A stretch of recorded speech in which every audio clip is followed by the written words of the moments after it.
Assalamualaikum warahmatullahi wabarakatuh. Dan semangat pagi Bapak Ibu, teman-teman semua.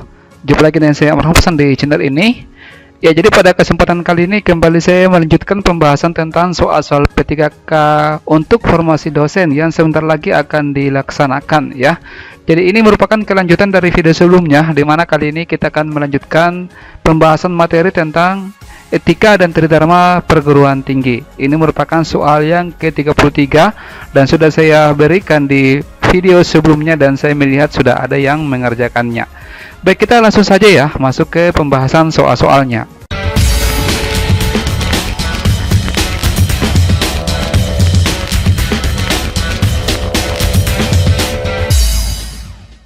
Ya, baik, kita lihat ya soalnya untuk nomor 33 di sini. Oh iya, tapi sebelum saya bahaskan, teman-teman, saya berharap agar channel ini di-subscribe terlebih dahulu ya.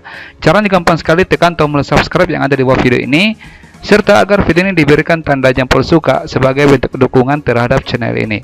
Baik, kita lihat soalnya di sini, diperhatikan berikut ini. Ya, berikut ini yang merupakan tahapan ya dalam prosedur penilaian. Oke, kecuali jadi ada beberapa opsi, ada tahap perencanaan, ada kegiatan pemberian tugas atau soal, ada observasi kinerja, pengembalian hasil observasi, dan pemberian umpan balik. Yang mana yang merupakan, yang mana yang bukan, ya? Yang bukan dari tahapan prosedur penilaian. Oke, kita lihat. Ya. Jadi jawaban yang tidak termasuk ya dari prosedur penilaian di sini adalah pemberian umpan balik.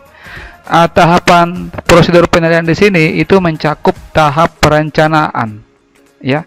Kemudian ada kegiatan pemberian tugas atau soal. Kemudian yang ketiga adalah observasi kinerja ya. Kemudian ada pengembalian hasil observasi serta pemberian nilai akhir. Jadi untuk pemberian umpan balik ini tidak termasuk dalam prosedur penilaian yang dilakukan. Ya, oke, bisa dipahami ya. Next, kita lanjut ke soal nomor 34. Ya, diperhatikan di sini. Mahasiswa program diploma 4. Jadi program diploma 4 dan sarjana. Jika sudah lulus, maka berhak mendapatkan ya. Jadi kalau mahasiswa yang sudah lulus, apakah itu dari program diploma 4, sarjana, magister, ya, ataupun dari profesi, itu pasti dia akan mendapatkan yang namanya ijazah. Makanya di setiap pilihan ini ada semua ijazah, ya. Kemudian tentunya dia akan mendapatkan gelar. Ya, ini ada gelar seperti ini. Oke, cuma di sini akan berbeda dari tambahan ijazah dan gelar tersebut. Ada yang bertanya, kalau transkrip bagaimana? Ya, kenapa tidak ada di pilihan transkrip?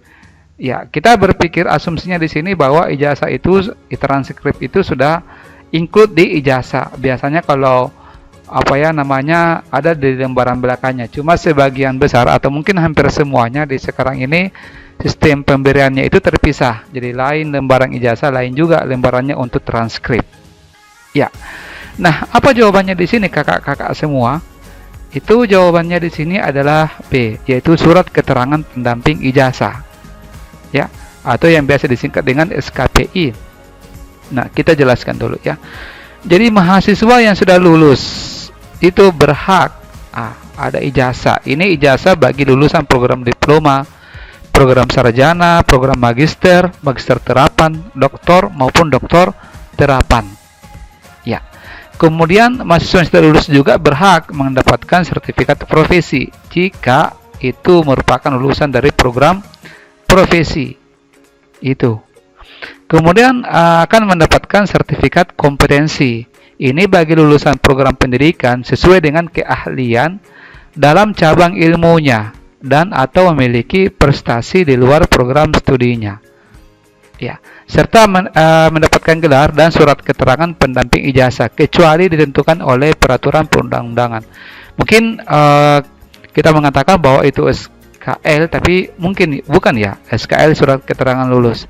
Atau mungkin teman-teman kalau misalkan ada yang punya pengalaman pernah mendapatkan surat keterangan pendamping ijazah, bisa berkomentar ya. Ya, karena saya juga baru mendengar ini surat keterangan pendamping ijazah. ya tentunya setelah belajar di channel ini ya. Oke. Nomor 35 diperhatikan. Berikut ini merupakan kegiatan dosen ya, kecuali yang mana yang bukan termasuk dari kegiatan dosen. Kita harus ingat bahwa kegiatan utama dosen itu adalah menjalankan tridharma perguruan tinggi, yaitu penelitian, pengabdian kepada masyarakat.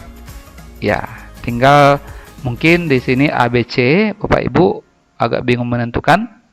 Ya, apakah pembimbingan dan pelatihan, B. pelaksanaan evaluasi hasil program pengembangan, atau E. perencanaan, pelaksanaan dan pengendalian proses pembelajaran. Kayaknya A. Oh, B ternyata ya. Oh, A jawabannya maksud saya, kecuali. Jadi yang bukan itu adalah A. Jadi kegiatan dosen itu mencakup ya tentunya tridharma perguruan tinggi tadi, juga termasuk perencanaan, pelaksanaan dan pengendalian proses pembelajaran. Ya. Kemudian pelaksanaan evaluasi hasil pembelajaran, pembimbingan dan pelatihan, penelitian dan pengabdian kepada masyarakat. Ya, oke. Jadi yang tidak termasuk, yang tidak termasuk di sini B ya, teman-teman. Maaf saya ralat ya, saya tidak fokus ini. B yang tidak termasuk yaitu pelaksanaan evaluasi hasil program pengembangan. Wah, ini kayaknya belum minum kopi ini. Next, nomor 36. Ya. Pernyataan yang tepat mengenai jumlah dosen tetap dalam satu program studi adalah rasionya. Ya. Ini saya langsung saja supaya tidak berlama-lama. Ya, dosen tetap. Jadi di sini untuk kriteria ya banyaknya dosen tetap dalam satu program studi. Nah, jadi untuk dosen tetap di sini itu merupakan dosen berstatus sebagai pendidik tetap pada satu perguruan tinggi dan tidak menjadi pegawai tetap pada satuan kerja atau satuan pendidikan lain. Ya, ini bisa dikatakan sebagai home base-nya. Ya, jadi tidak boleh satu dosen itu dua home base-nya. Kemudian yang kedua, jumlah dosen tetap pada perguruan tinggi itu paling sedikit 60% dari jumlah seluruh dosen. Jadi kalau misalkan ada 100 dosen di dalam perguruan tinggi itu, maka 60% dari 100 itu berarti 60. Harus punya 60 dosen tetap. Ya, minimal. Kemudian jumlah dosen yang ditugaskan untuk menjalankan proses pembelajaran pada setiap program studi paling sedikit 5 orang. Jadi harus punya dosen tetap 5 orang, minimal 5 orang dalam satu program studi. Kalau tidak cukup, ya dipertanyakan program studinya. Kemudian dosen tetap untuk program doktor, ya atau program doktor terapan itu paling sedikit memiliki 2 orang profesor. Ini persyaratan juga untuk membuka program studi, ya untuk S3. Itu. Oke. Next, nomor 37. Ya, nomor 37 mana intanya ini? Oke. Berikut ini merupakan standar prasarana. Ya, jadi ada sarana, ada prasarana. Prasarana ya, prasarana pembelajaran kecuali apakah ruang untuk berkesenian, laboratorium, ruang pimpinan perguruan tinggi, instrumentasi eksperimen, atau ruang dosen. Yang tidak termasuk dari standar prasarana pembelajaran pastinya kan ruang dosen masuk ya. Kemudian ruang pimpinan perguruan tinggi ada, laboratorium ada, instrumentasi eksperimen atau ruang untuk berkesenian. Ya, coba kita lihat ya. Oke. Yang tidak termasuk itu adalah D, instrumentasi eksperimen. Jadi standar prasarana pembelajaran itu mencakup lahan, ya, mesti ada, ruang kelas, perpustakaan, laboratorium, atau yang serupa dengan studi atau bengkel kerja atau unit produksi. Kemudian tempat berolahraga, ruang untuk berkesenian. Ini teman-teman mungkin perlu dijelaskan apa maksud dari ruang berkesenian ini. Mungkin semacam tempat UKM ya. Ya, coba teman-teman bisa nanti berkomentar ya. Kemudian ruang unit kegiatan mahasiswa, ruang pimpinan perguruan tinggi, ruang dosen, ruang tata usaha, dan fasilitas umum. Ya, fasilitas umum di sini Misalkan jalan, air, listrik, jaringan komunikasi suara dan data. Oke, kita lanjut ke soal 38. Diperhatikan. Ya, untuk soal nomor 38 ya, diperhatikan di sini. Ya, saya ganti cinta dulu.